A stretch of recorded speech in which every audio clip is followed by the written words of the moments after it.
The movie begins with Robert, who resides alone in an apartment and commences his day by waking up and heading to work. Robert is renowned for his remarkable organizational abilities and is employed at a home furnishing store, where he maintains strong relationships with his colleagues. During his leisure time, he frequently visits a nearby restaurant. One fateful day, Robert encounters a young man named Ralphie, who is preparing for a security guard exam and approaches Robert for assistance in losing weight within a week. After finishing his work one evening, Robert returns to his empty home and then goes to the restaurant to read a book. There, he encounters a curious young woman who initiates a conversation about the book he's reading. This young woman becomes intrigued by Robert's thoughts on whether the book's character managed to catch a fish. Robert engages in the conversation, and she mentions a device that aids her in creating music. Impressed by her talent, Robert encourages her, and before she departs, she asks him to predict the fate of the fish in the book on the following day. The subsequent day, Robert and the young woman meet again at the restaurant. She inquires about the fate of the fish in the book, and Robert informs her that the character did catch the fish, only for it to be devoured by a shark. However, their conversation is abruptly interrupted when a car arrives, and a person named Slavi contacts the young woman, demanding her immediate presence. It becomes evident that Slavi is a pimp, and the young woman is coerced into obeying his orders. Despite the young woman's tearful plea to stay, she exits the restaurant and joins Slavi in the waiting car. Robert watches the distressing scene unfold helplessly. On the second day, Robert assists Ralphie in his weight loss efforts and later finds the young woman asleep in the restaurant. This time, she joins Robert, and he notices signs of abuse on her face. Identified as Elena, she confides in Robert that the man from the car was responsible for her injuries. Elena shares a CD containing the songs she recorded, and Robert advises her that she doesn't have to endure such a life and can explore other opportunities. Elena acknowledges the difficulty of her situation and inquires about Robert's personal life. Robert reveals that he is a widower striving to read 100 books, just as his late wife used to do. Their conversation continues late into the night but is interrupted when Slavi arrives in a car. Slavi assaults Elena and pleads with Robert not to intervene. Before leaving, Slavi gives Robert his personal card, suggesting that he can provide a different companion if Robert desires. The subsequent day, Elena is absent from the restaurant. Robert learns that she has been hospitalized due to Slavi's brutality. Elena's friend informs Robert about the abuse, prompting him to confront Slavi with an offer of $9,800 to secure Elena's release. However, Slavi refuses and ridicules Robert. Defeated, Robert accepts the money but then proceeds to lock the door and set a timer. He methodically eliminates Slavi and his associates, showcasing careful planning in the process. Severely injured, Slavi warns Robert that he may regret his actions. The following day, Robert returns to work and discovers that Ralphie has resigned without providing an explanation. Ralphie had been preparing for a security guard exam, and Robert later learns that Ralphie's mother's restaurant had burned down due to an apparent electrical malfunction. Robert suspects foul play, knowing that corrupt policemen were involved. They had extorted money from Ralphie's mother and set the fire when she couldn't pay in time. In the meantime, a mysterious individual named Teddy arrives in town and initiates an investigation into the murder of Slavi and his gang. Teddy is in the employ of Pushkin, the mastermind behind the Slavic gang, and he recruits the assistance of a corrupt policeman named Frank to gather information on the case. This sets the stage for a complex web of intrigue and revenge to unfold. Once the two police officers had departed the scene, Robert implored them to return the money. He had also documented the entire incident through photographs. However, they attempted to seize his phone due to his recording of their actions. In response, Robert physically confronted them and issued a stern warning that if they failed to return the money to Ralphie's mother, he would release the recorded video. Subsequently, Teddy enlisted Frank to accompany him in a quest to identify Slavi's murderer among rival gangs. Among these factions was the Irishman John. Despite Teddy's awareness that John and his gang were innocent of any involvement, he decided to eliminate them, citing John's erratic behavior as a motivation and as a message to the other groups. Next, Teddy engaged in conversation with Elena's friend, who had been present during Elena's stay. He inquired about Elena's whereabouts, but she deliberately misled him, claiming ignorance. Pushkin then contacted Teddy, seeking assistance in identifying Slavy's killer and his gang. Teddy assured Pushkin that none of the allied gangs were responsible and that the perpetrator was a professional, vowing to uncover the truth. Teddy proceeded to interrogate his close associate Elena, suspecting her deception. He emphasized her pivotal role in Elena's life and elicited detailed information about a man who had visited her. Subsequently, Teddy took the life of this girl. The narrative takes a turn when the corrupt policeman eventually returned the money to Ralphie's mother, and with Robert's assistance, Ralphie secured a job as a security guard following a successful test. Teddy began to piece together Robert's identity and tracked his movements to a casino where Slavy had been last seen. Although Robert entered the casino, he was not seen leaving. The following day, a man threatened Robert's coworker with a firearm, demanding money and the girl's ring.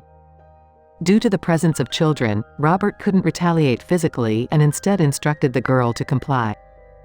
After the robber departed, Robert managed to identify the thief's vehicle by noting its license plate. To everyone's surprise, the girl later found her missing ring at her workplace, a development revealing Robert's involvement as he had eliminated the thief and returned the ring. In a dramatic twist, Teddy gained unauthorized access to Robert's apartment. Aware of an intruder, Robert cautiously opened the door and encountered Teddy, who claimed to be investigating the murder of 5 Russians. Teddy probed Robert's knowledge of the incident, to which Robert fabricated an alibi of having a dinner date with his girlfriend at the scene. Teddy then revealed a photograph of Elena's deceased friend and questioned Robert about her. Robert feigned limited familiarity with the girl. Suspicion grew as Teddy refused to provide any official identification as a police officer. Upon exiting, Teddy suspected Robert of being Slavy's killer and ordered his men to monitor and gather information on him, unaware of the extensive surveillance cameras in Robert's residence. Determined to uncover the truth, Teddy declared that the information on Robert was inaccurate and dispatched his men to bring Robert in for interrogation, aiming to ascertain his affiliations. A man posing as a restaurant worker approached Robert, but Robert discerned his true identity, resulting in a fatal confrontation. Robert then disabled the restaurant's power supply. Robert detected Teddy and Frank in a car stationed outside the restaurant, prompting him to capture a photograph of them with his phone. Teddy pursued Robert, who managed to escape by incapacitating a police officer working for Teddy and confiscating the officer's badge and phone. Upon returning home, Robert sustained a gunshot wound to his foot, inflicted by the imposter restaurant worker. Teddy's gang subsequently conducted a search of Robert's apartment but failed to locate him, as Robert observed their actions through his installed surveillance cameras. Teddy was aware that Robert had his eyes on them, so he informed the law enforcement officers he collaborated with to either locate Robert or he would find alternative individuals capable of doing so. Subsequently, Robert approached his friend Susan, who held a significant position within the state. After managing to capture a photograph of Teddy, he asked Susan to obtain information about him. Susan agreed to provide Robert with information about Teddy. It was known that Robert was living in secrecy due to his staged death. Susan was not only able to acquire information about Teddy but also about Pushkin, an individual affiliated with the Russian Mafia and possessing substantial political ties. She informed Robert that Teddy worked for Pushkin, emphasizing Teddy's intelligence and questionable reputation. Additionally, Susan supplied details about corrupt police officers collaborating with Teddy, including Frank, who had left his job following certain events. Susan conveyed to her husband that Robert had not sought assistance but rather sought permission to confront the Russian Mafia. Robert successfully located Frank and interrogated him to extract information about Pushkin. Frank disclosed the location where Pushkin's illicit funds were amassed. Robert infiltrated the location with Frank, posing as one of Pushkin's new recruits. He then informed them of his intention to take control of the site. Robert managed to disarm one of the gang members and proceeded to neutralize all the personnel on site, providing them with the money found at the location. He instructed Frank to contact the police and provide a report of the incident.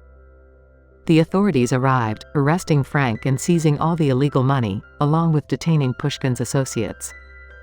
Meanwhile, Teddy was in a restaurant engaged in conversation with an individual. This individual vowed to locate Robert and briefly left for the restroom. Seizing the opportunity, Robert took the seat opposite Teddy, killing the person who had been sitting with him. Robert demanded that Teddy contact Pushkin and terminate the mission, but Teddy refused. In a chilling revelation, Robert recounted the story of a Russian individual with 5 children who had adopted an orphan and treated him as one of their own. However, this adopted child had later murdered the couple in their sleep, an unsolved case. Robert insinuated that the adopted child was him, and that the investigation into the case had been inadequate, attributing the act to the fear of abandonment. Finally, Robert disclosed Teddy's true name, Nikolai, and hinted that he was the one responsible for the double homicide when he was young. Nikolai asserted his emotional detachment and strength, prompting Robert to depart, leaving his contact information in case Nikolai decided to abort the mission. Robert continued to unveil Pushkin's operations, extracting this information from a USB drive provided by Frank. He uncovered the location of an oil container owned by Pushkin and proceeded to destroy it. Pushkin urgently contacted Nikolai, instructing him to act swiftly. Nikolai revealed that he had assembled a new team with the intent of eliminating Robert. Nikolai arrived at Robert's workplace and took Robert's colleagues hostage as bait. He enlisted Ralphie to communicate with Robert and ensure their capture. Robert responded to the situation, and as he infiltrated the premises unnoticed by Nikolai's men, he set the stage by playing music. This prompted the gang members to search for the source of the sound. Taking advantage of the situation, Robert led Ralphie to the security room, eliminating one gang member along the way. At the security room, Robert lay in wait and managed to dispatch the gang members one by one. Only Nikolai remained, dangerously close to harming Ralphie. However, Robert intervened, ultimately defeating Nikolai and rescuing Ralphie. 3 days later, within a heavily fortified palace in Russia, Pushkin took a shower while Robert urged him to stay put. During their conversation, Robert concealed himself and rigged the water tap with electric wires. When Pushkin emerged to summon the guards, he was electrocuted and met his demise. Robert emerged from the palace after eliminating all the guards, returning to his ordinary life. He shared moments with Elena, who had recovered well following her hospital discharge. Elena expressed her newfound interest in reading and employment, noting that her life had improved significantly. She also recounted receiving an envelope containing $9,800 and a travel ticket to a specific destination, believing it was a gesture from Slavy and his gang to keep her quiet. She thanked Robert for what he had done and declared her intention to embark on a fresh start.